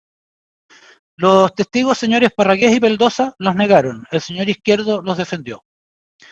El señor Parragués dice, y así se fue recopilando una serie de antecedentes que dieron cuenta de que efectivamente esta asesoría era una asesoría político-comunicacional. Es curiosa la coincidencia en el uso de los términos por los testigos y el Ministerio Público. Hacia la alcaldesa de la comuna está disfrazada a través de un contrato del servicio prestado o que nunca se prestó a la Corporación Municipal de Desarrollo Social. Peldosa a propósito de lo mismo. Todos sabíamos que no era así, pero como un equipo de trabajo respalda las posiciones jerárquicas, como si fuera un regimiento, eso lo digo yo, teníamos que hacer caso, teníamos que decir que José Miguel Izquierdo solo asesoraba en materias de salud y educación a Karen Rojo, pero eso no era así. No voy a insistir, señoría, en lo que dice don José Miguel Izquierdo, porque hemos sido testigos de eso. Que José Miguel Izquierdo iba los martes en la mañana a la municipalidad es algo que dijo doña Carolina Aguirre. ¿Qué día se produjo la asistencia de José Miguel Izquierdo?, preguntó el señor fiscal. Ella respondió, todos los martes, entre 9:30 o 9:15, hasta las 6, 7 de la tarde. Pero incluso doña Doris Navarro y don Jaime Araya, no precisamente los mejores amigos de doña Karen Rojo, dijeron algo distinto. Doña Doris Navarro dijo que ella lo había visto en el ascensor o en el estacionamiento. Dice, llegaba como a las 2:30, 3 de la tarde y llegaba en el vehículo de la CMDS. Pero después me llamó la atención que venía en vehículo particular. Después decía que venía con la señorita Ángel. Jaime Araya, preguntado por el Ministerio Público, ¿en cuántas ocasiones se habrá encontrado con Izquierdo? 3 veces en el estacionamiento de la ilustre municipalidad y después frente a la oficina de los concejales, otra en el hall de acceso y otra en el sector de oficinas de alcaldía. Generalmente estaba acompañado de Edwin Calle en un auto de color blanco, un Hyundai. Se bajaban y él andaba en ese vehículo en el subterráneo de la municipalidad. El fiscal preguntó, ¿fue en la jornada de mañana o de tarde? Dice, no podría precisar, pero las veces que nos encontramos en el estacionamiento fue después de las 3 de la tarde. Entonces, su señoría, la única conclusión posible es que la acusación no está probada, porque la prueba rendida por el fiscal es una prueba que se contradice a sí misma. De hecho, su señoría, el fiscal se contradice con la prueba. Ayer, él nos dijo que la propuesta original de Izquierdo, señoría, perdone que me esté extendiendo en el alegato, sé que llevo algo así como 1 hora y cuarto, pero ha sido un juicio muy complejo y estoy tratando de hacerlo lo más breve posible sin atolondrarme. Ayer nos dijo el señor fiscal que la propuesta original de Izquierdo era por el monto de 540 UF, confirmando lo que dijo don Fidel Castro de que era una suma alzada, y que se pagaría en 6 mensualidades de 90 UF cada una. Y él dijo después, sí se pagaron, como voy a demostrar después. Y entró en un ejercicio aritmético. Él dijo, mire, el contrato con la corporación municipal, el original, se pactó por 480 UF, 6 por 80. Después se prorrogó el adendum, 4 por 80, son 320. 480 más 320 son 800. Y está el de la Corporación Cultural, que son 900. V, 10 por 90, 900.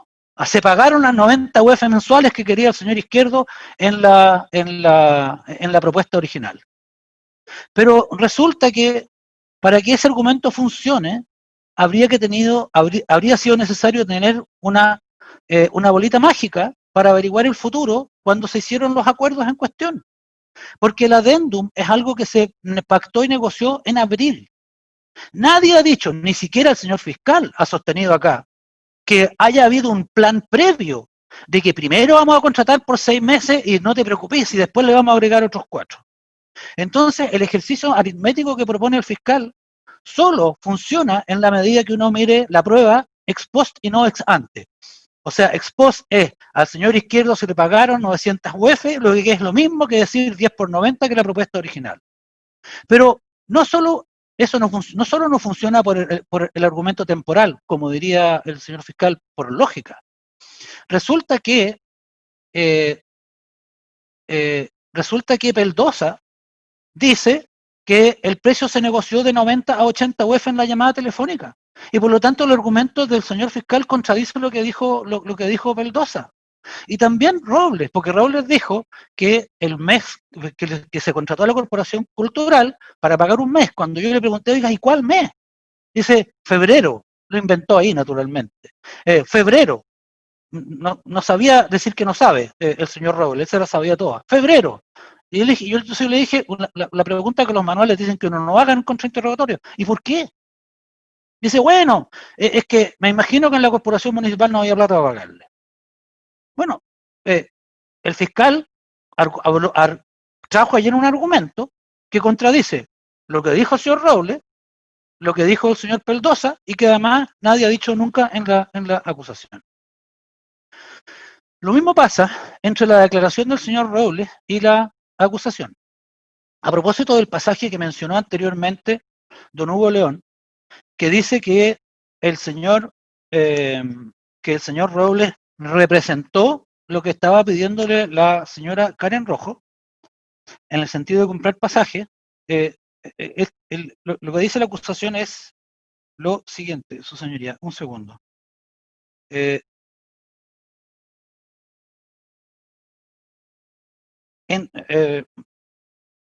Procedió a instruir, Karen Rojo, a su secretario general ejecutivo, Mauro Robles Torres, que adquiriera en distintas fechas pasajes en avión para Izquierdo Sánchez en Latam, con fondos propios de dicha institución. Ya sabemos que fondos propios no son fondos públicos.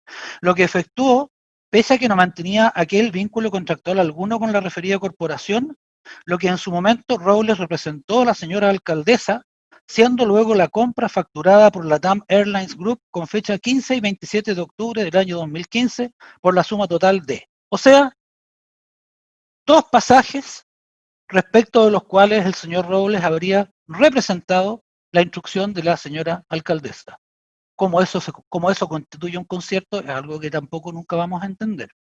Pero Robles en su declaración dijo algo distinto. Dijo que en el caso de Izquierdo, tras 3 pasajes comprados, me rehusé a continuar comprando esos pasajes aéreos, porque era una persona que no tenía nada que ver con la Corporación Cultural. O sea, Robles declaró en el juicio que él no representó esta supuesta instrucción, sino una vez que ya había comprado 3 pasajes, en circunstancias que la acusación habla solamente de 2 en el mes de octubre, que sabemos que es el primer mes en el que el señor Izquierdo prestó sus servicios. Entonces, su señoría, nada coincide en la prueba del Ministerio Público. Todos se contradicen. Todos los que hubiéramos leído la carpeta de investigación sabíamos que así era. Sabíamos cómo iba a ser este juicio. Sabíamos que era innecesario llegar a este juicio para que se averiguara la verdad.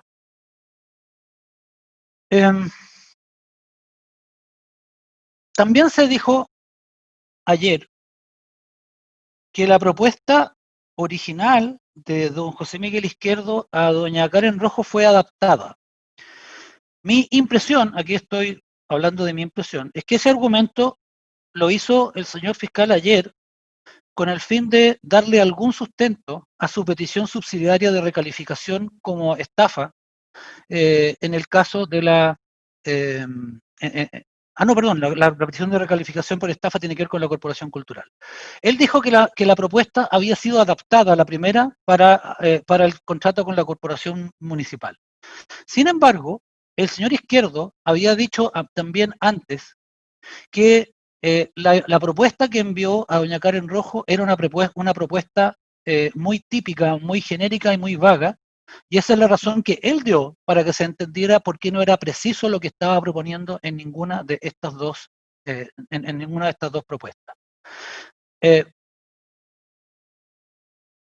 A propósito de la propuesta y de los servicios de octubre y noviembre, y este es un punto que me parece relevante, el señor Izquierdo, en algo que nos sorprendió a todos en el juicio, porque él había dicho el 4 de enero del año 2019 que había empezado a trabajar y prestar servicios para la Corporación Municipal en octubre del año 2015 y no en diciembre, como que fue la versión que dio aquí en el juicio, lo cual quedó de manifiesto cuando se lo exhibió don Fidel Castro. Yo, cuando comencé el contrainterrogatorio, continué con un ejercicio que había empezado don Fidel Castro, que era mostrarle a Izquierdo el informe de octubre del año 2015. Porque recuerden sus señorías que él dijo que había adaptado el informe que había preparado para doña Karen Rojo para que fuera suficiente para la corporación municipal. A todo esto, nunca vimos un borrador de informe para doña Karen Rojo. Nunca dijo Izquierdo antes de este juicio que él hubiera entregado informes a doña Karen Rojo. Si era una asesoría político-comunicacional personal, tampoco tenía mucho sentido que estuviera haciendo informes. Pero bueno, cuando yo le exhibí el informe número 1,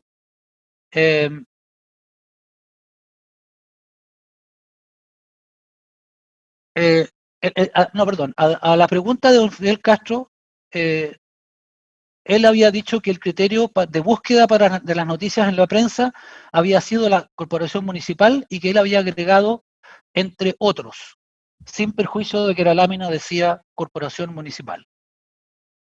Después le leí los temas que estaban a la derecha del gráfico. Se recordarán ustedes, sus señorías, que ayer el señor fiscal dijo que el informe de noviembre y de octubre eran puro gráfico, así como diciendo no sirven, él los trató despectivamente porque eran gráficos. Pero si uno examina esos informes, se va a encontrar con que hay unos gráficos y a la derecha hay unas leyendas explicativas del gráfico o de la relevancia que puede tener el gráfico.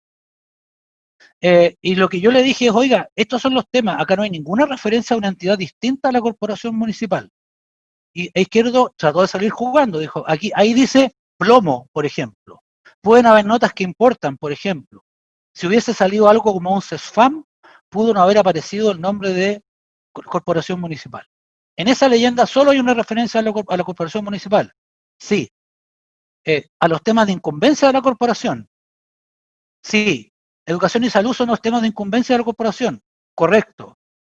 luego hay una valoración de estas noticias. ¿Son temas de la corporación? Sí. En el informe de noviembre, el mismo ejercicio. La farmacia comunal, la contaminación por plomo y reinicio de tomas de muestra, los temas de educación y salud. Entonces, no es cierto que, y esta otra vez es prueba de cargo, no es cierto que los documentos ofrecidos por el fiscal soporten de alguna manera su caso, lo contradicen. Si los documentos dicen que se prestaron servicios en octubre y noviembre para la corporación municipal. Ese fue el caso que vinimos a defender, su señoría. Por eso no se nos puede sorprender ahora intentando modificar el argumento. Si nosotros estábamos preparados para responder la acusación que decía el contrato con la corporación era mera apariencia, era una simulación, era una fachada, porque los contratos nunca se prestaron, como dice la acusación. Pero resulta que es la prueba del fiscal la que dice que sí se prestaron. Bueno, y algo similar pasó a propósito del argumento de Izquierdo, lo recordarán sus señorías, cuando le exhibí la propuesta original. Él, a las preguntas del fiscal, había respondido que él había cumplido la propuesta original, que él había satisfecho prácticamente todos los objetivos de la propuesta original. Esa fue la frase sacramental que utilizó en ese sentido. Y yo lo tuve que repasar, hacer pasar por el documento número 46, la propuesta, a propósito de la respuesta de que prácticamente todos los objetivos fueron cumplidos. Entonces, le pregunté, ¿nos puede describir cómo los cumplió? Dice, asesoría política la presté. Hicimos un buen trabajo de planificación con vista del término del año 2015 y 2016, fundamental para el resultado de octubre. Establecimiento, objetivos bien medibles. En términos específicos, formamos un grupo con ex Evópoli. Nadie de Evópoli vino a declarar el juicio. Ex RN, tampoco. Más que nada yo lo fomentaba, pero eso no se materializó. También estaba muy distante del empresariado, doña Karen Rojo. Avanzamos en eso. No hay ni un papel que hable de eso. Y creo que el principal aporte fue de imagen y de equipo. Yo le pregunté, por ejemplo, donde dice plataforma política, ¿qué plataforma creó? La misma de la candidatura. Esto no se concretó en ningún movimiento de carácter político propiamente tal. Evópoli se fue consolidando en torno a la alianza por distintas razones. Izquierdo tiene la misma tendencia que Mauro Robles, cuando no sabe algo, inventa una salida. Nunca había hablado de Evópoli, por ejemplo, en ninguna de sus declaraciones anteriores. Aquí quiso salir jugando. Ustedes recordarán que además Izquierdo se quejó de la forma en que yo lo contrainterrogaba, porque le hacía preguntas en las que tenía que decir que sí o que no, sin perjuicio de las explicaciones que él tuviera que dar después. Le incomodaban las preguntas de sí y no al señor Izquierdo, porque él prefería responder algo, salir de otra manera. El objetivo de stakeholders no está cumplido, medianamente, pero no en la formalidad que quería lograr. Ella estaba muy sola y la dejaron cada vez menos sola. Después, formar un equipo y un sistema de comunicación eficiente. ¿Dónde? ¿En la corporación? ¿Para doña Karen Rojo o para la municipalidad? De Karen Rojo en la municipalidad y de los equipos que cuelgan en la municipalidad. Y ahí se puso a hablar de la corporación municipal como si la propuesta hubiera estado hecha pensando en la corporación municipal. Bueno, después le pregunté por los entregables, le pregunté qué eran. Dijo, algo concreto que se puede ver y revisar. Dije, ¿esto significa que tiene que haber un documento? Sí. ¿Usted cumplió con los entregables de octubre? Hicimos el primer ejercicio de planificación observando los riesgos más altos, pero después de varias preguntas a propósito de los objetivos de la propuesta original, y cuando ya era evidente, porque tonto no es el señor Izquierdo, cuando ya era evidente que había quedado mal a propósito de su alegación de que los objetivos estaban cumplidos, dijo, esta propuesta es la que se le hizo a Karen Rojo y terminamos haciendo algo distinto. Entonces, en tiempo, en compromiso con organismos distintos, me está cuestionando, él me hablaba a mí, él decía que yo lo estaba cuestionando a él sobre algo que es papel. ¿Por qué es papel? Quedó en algo que se entregó, pero que después se pidió para otra institución. ¿Cuál es la otra institución? La corporación municipal. Por lo tanto, la propuesta original no se ejecutó. No hay un solo papel, no hay un solo documento que acredite que la propuesta original se ejecutó. Los informes a los que aludió Izquierdo, a quien yo no le creo nada, su señoría, los informes a los que aludió Izquierdo de octubre y de noviembre que había preparado para doña Karen Rojo, ¿dónde están? ¿Dónde están los informes, borradores que después fueron adaptados para poder enviárselos a la corporación municipal? No están en ninguna parte, no existen.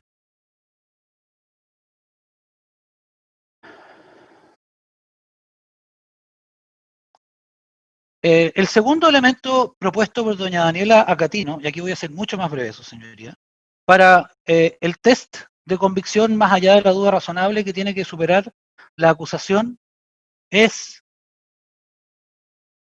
el test de que la acusación o la teoría del caso, que ella denomina la hipótesis de la acusación, sea capaz de explicar los datos probatorios disponibles, integrándolos en forma coherente y que haya resistido a las eventuales contrapruebas que pretendían refutarla. Eso que los manuales de litigación denominan teoría del caso, que tiene que explicar todo, porque si hay algo que queda fuera de la explicación es mala. Bueno, respecto de esto, la acusación y la prueba del Ministerio Público, pero sobre todo la acusación, tienen un problema, o tienen varios problemas.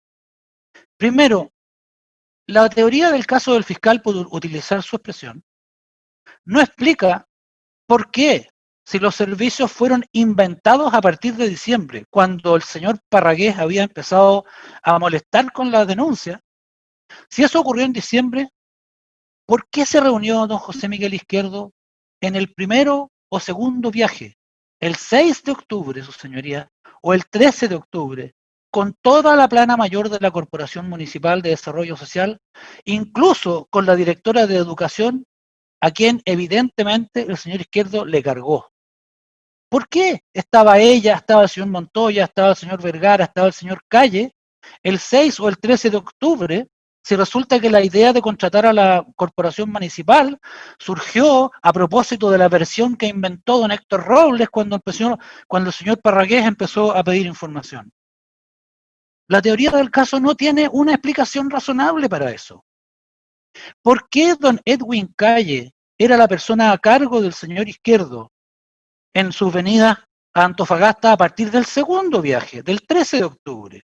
Sabemos que el 6 de octubre lo fue Oscar Peldosa, pero a partir del 13 de octubre fue el señor Calle.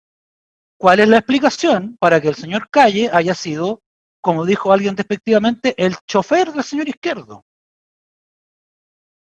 ¿Por qué? Tampoco lo puede explicar la teoría del caso. Señoría, si Izquierdo era el asesor político comunicacional de doña Karen Rojo y el contrato de la corporación municipal no era más que una apariencia y era una tapadera, ¿por qué don José Miguel Izquierdo iba a la municipalidad en las tardes los días martes y no en la mañana? ¿Qué hacía toda la mañana? Todos los testigos dijeron, iba a la corporación, sin distinguir desde cuándo empezó a pasar esto. Tampoco es capaz de explicar esto la teoría del caso del fiscal.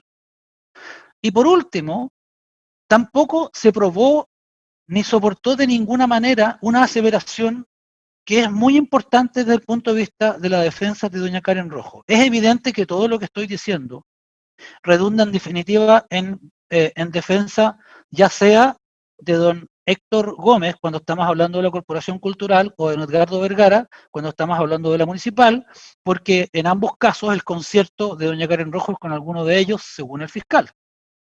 Pero la premisa que está en la acusación en la página 2 dice: esta propuesta de Izquierdo de asesoría política comunicacional fue acogida por Karen Rojo y dada la imposibilidad de contratarlo directamente por la municipalidad, optó de forma deliberada por hacerlo y se fue a la corporación municipal.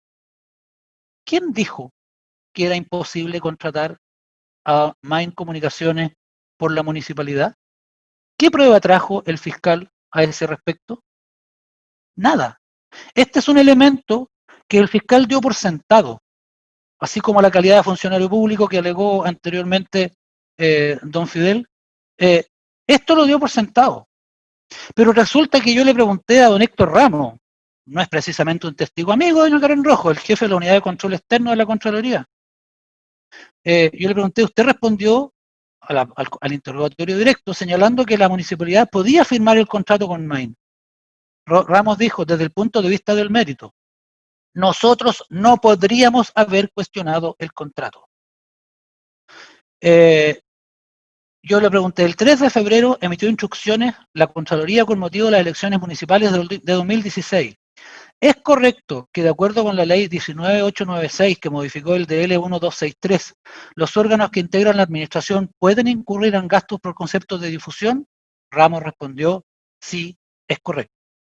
El magistrado señor Salgado le hizo una pregunta aclaratoria a propósito de eso. Le dijo, por ejemplo, ¿un contrato aplicado a la ilustre municipalidad no sería procedente? Ramos dice, nosotros no cuestionamos el contrato. Podría estar en el contrato con la municipalidad. Lo que nosotros decimos es si se dan instrucciones expresas tipo mándenme el presupuesto, la agenda, no procede que un tercero dé instrucciones, que es lo que en definitiva cuestionó la Contraloría, con mayor o menor razón, como dijo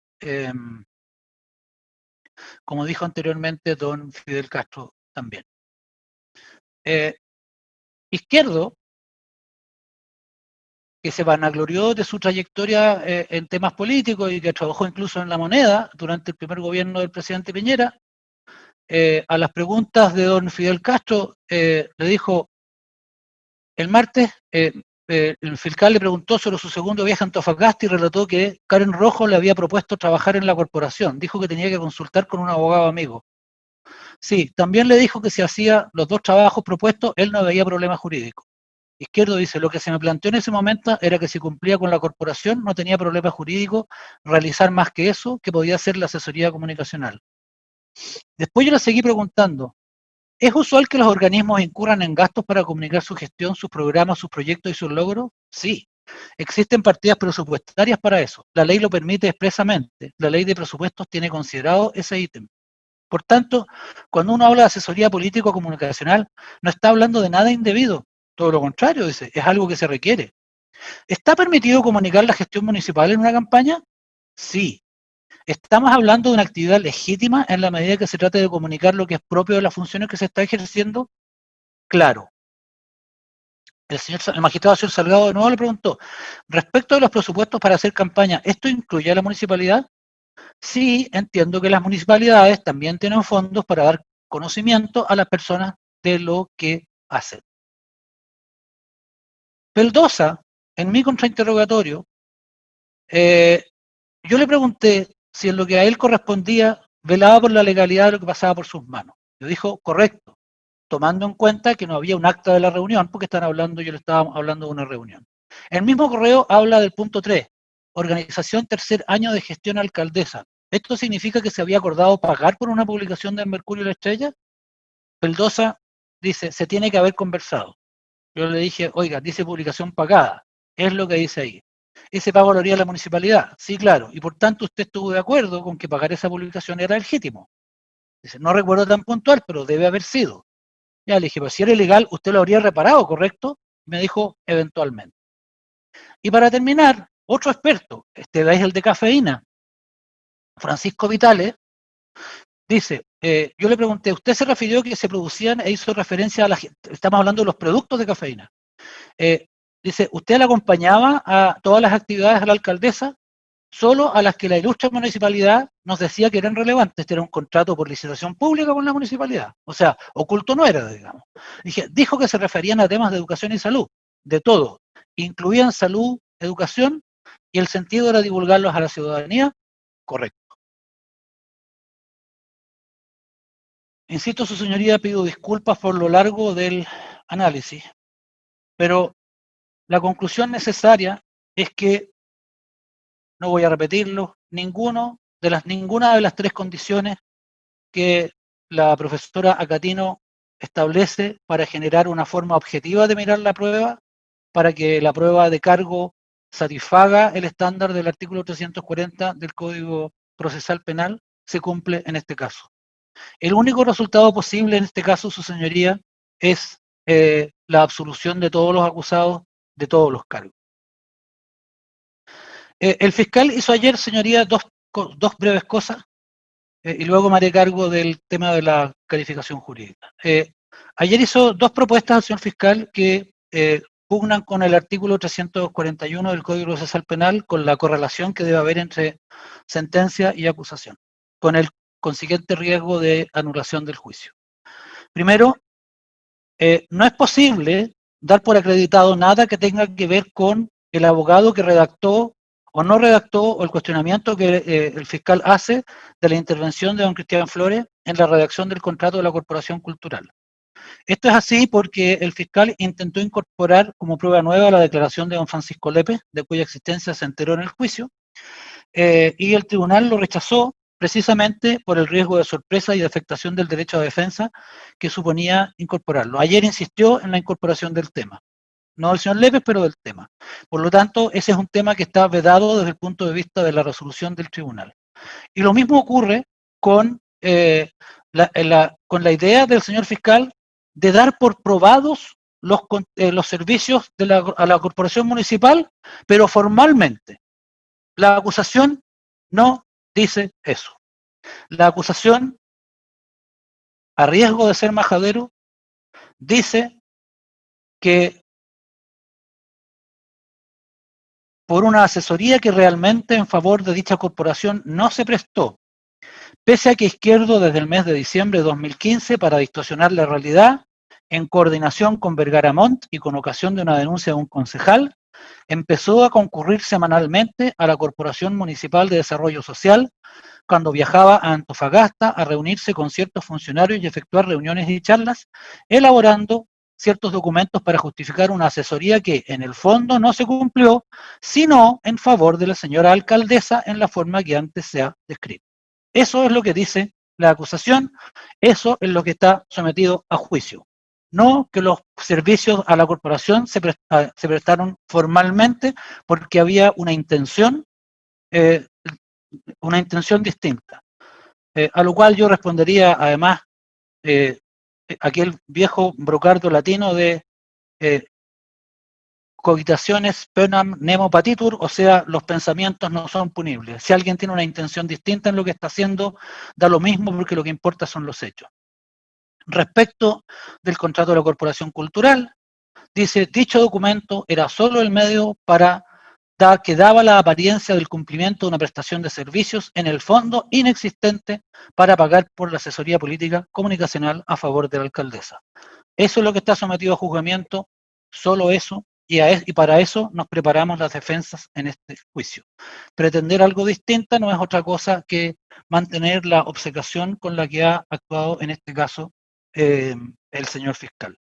Su señoría, respecto de la calificación jurídica, en primer lugar, tengo que decir que el fiscal nunca ha justificado la calificación jurídica que plantea. En la acusación estaban los delitos de fraude al fisco y de negociación incompatible. Nunca explicó cuál era la modalidad del fraude al fisco sobre la cual él estaba construyendo su caso, si era la infracción de deber o era el engaño. Perdón, estoy buscando algo.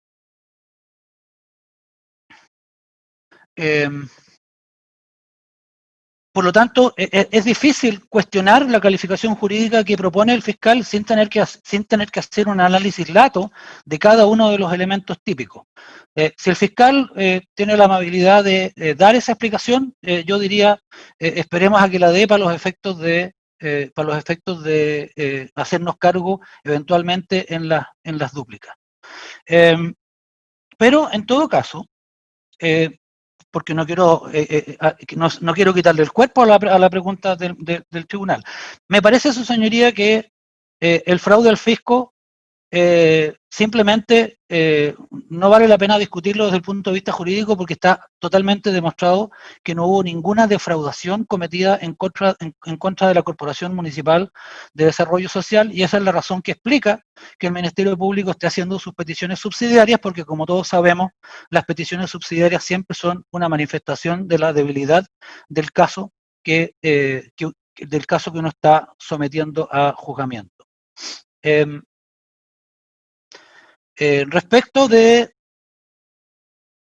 respecto de el incumplimiento, respecto de la negociación incompatible, su señoría, el delito de negociación incompatible está construido en el artículo 240 del Código Penal sobre la base de un contrato lícito. El artículo 240 dice: será sancionado con la pena de reclusión menor en su grado medio a máximo en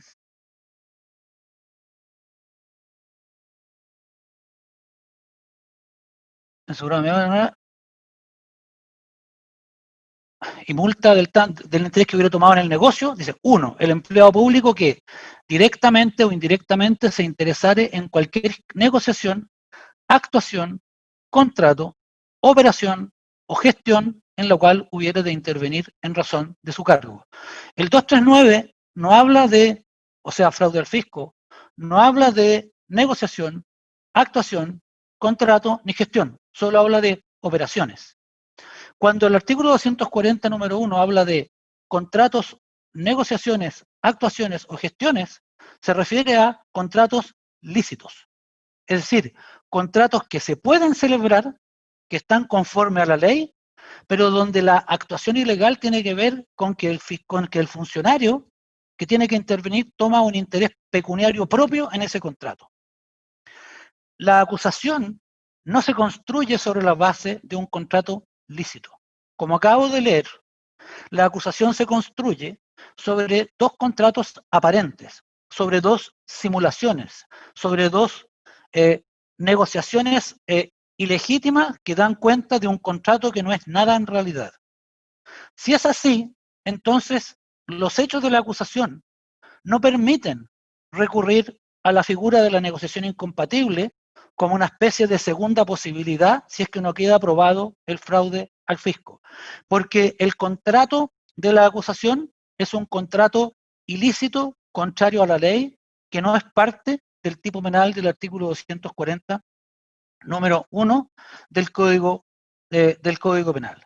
En el fondo, los cargos de fraude al fisco y de negociación incompatible, en este caso al menos, tal como vienen construidos, son cargos incompatibles entre sí. Donde lo que se describe como hechos es propio del fraude al fisco y no de la negociación incompatible. De hecho, su señoría, el cargo original era fraude al fisco. La negociación incompatible es consecuencia de una reformalización en la cual asistimos al tribunal, el fiscal agregó la calificación, no dio ninguna explicación de cómo había llegado a esa calificación, y de ahí salimos con una formalización por dos cargos, que es lo que repitió posteriormente la acusación. Una cosa es iura novit curia, una cosa es que el tribunal sepa el derecho y que nosotros tengamos que hacernos cargo de las argumentaciones jurídicas.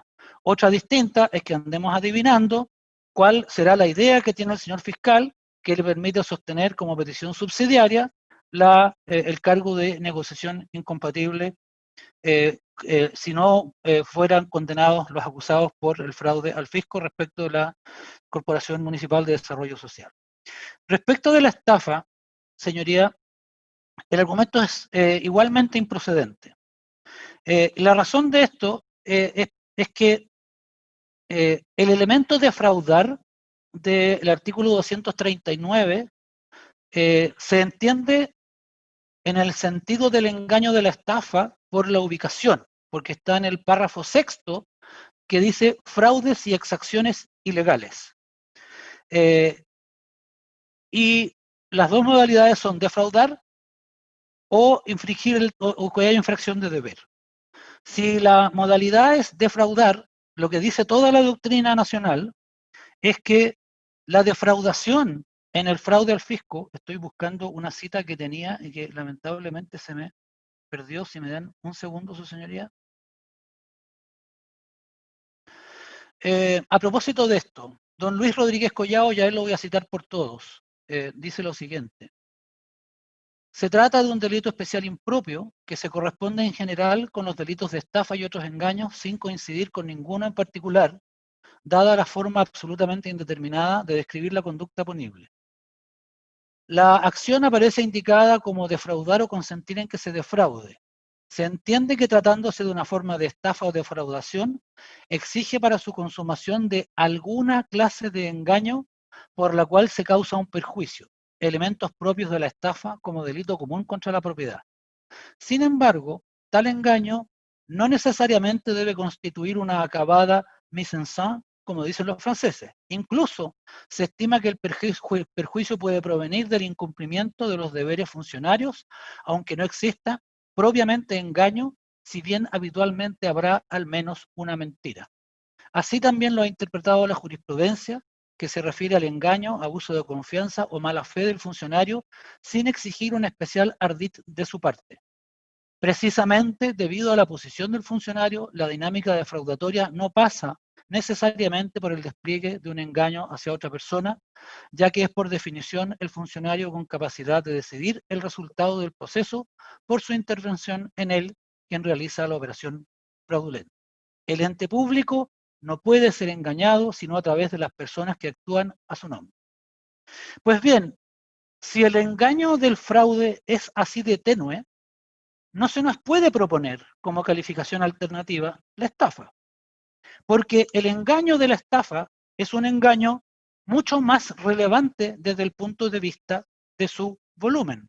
Por eso se habla de la puesta en escena. Nuevamente, si recorremos la acusación del Ministerio Público, no hay nada que permita entender que en este caso hubo una puesta en escena y por lo tanto los hechos de la acusación no pueden ser calificados como estafa. Termino, su señoría. He dicho reiteradamente que hubiera sido mejor no llegar hasta acá.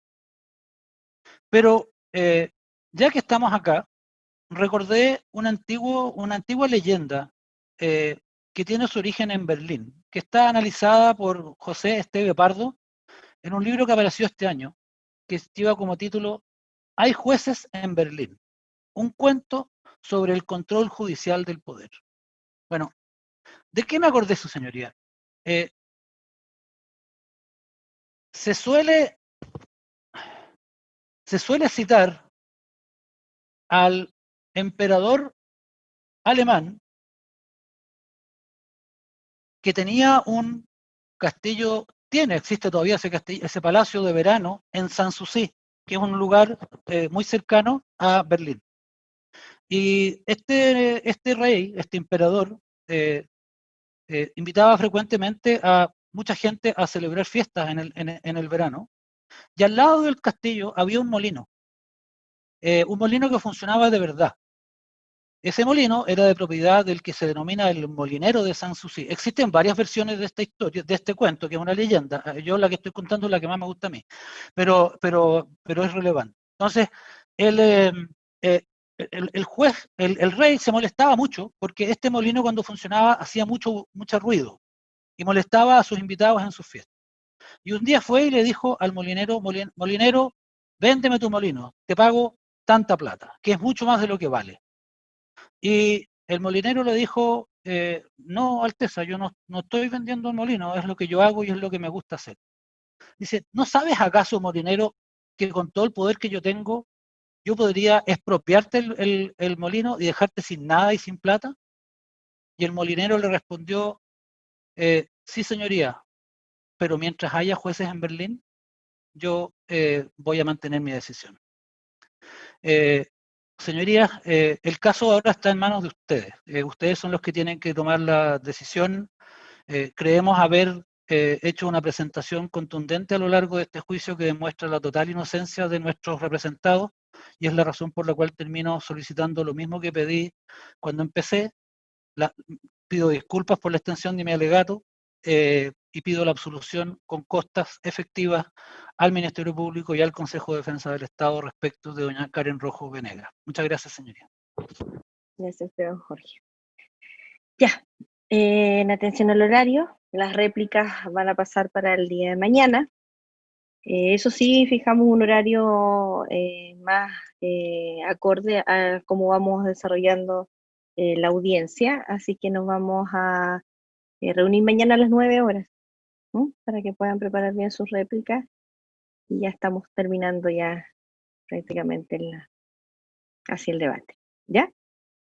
Siendo las 13:53, estamos por concluir la jornada. Que estén muy bien y nos vemos mañana a las 9 horas. Gracias. Muchas gracias. Hasta luego. Hasta mañana. Hasta mañana. Hasta mañana.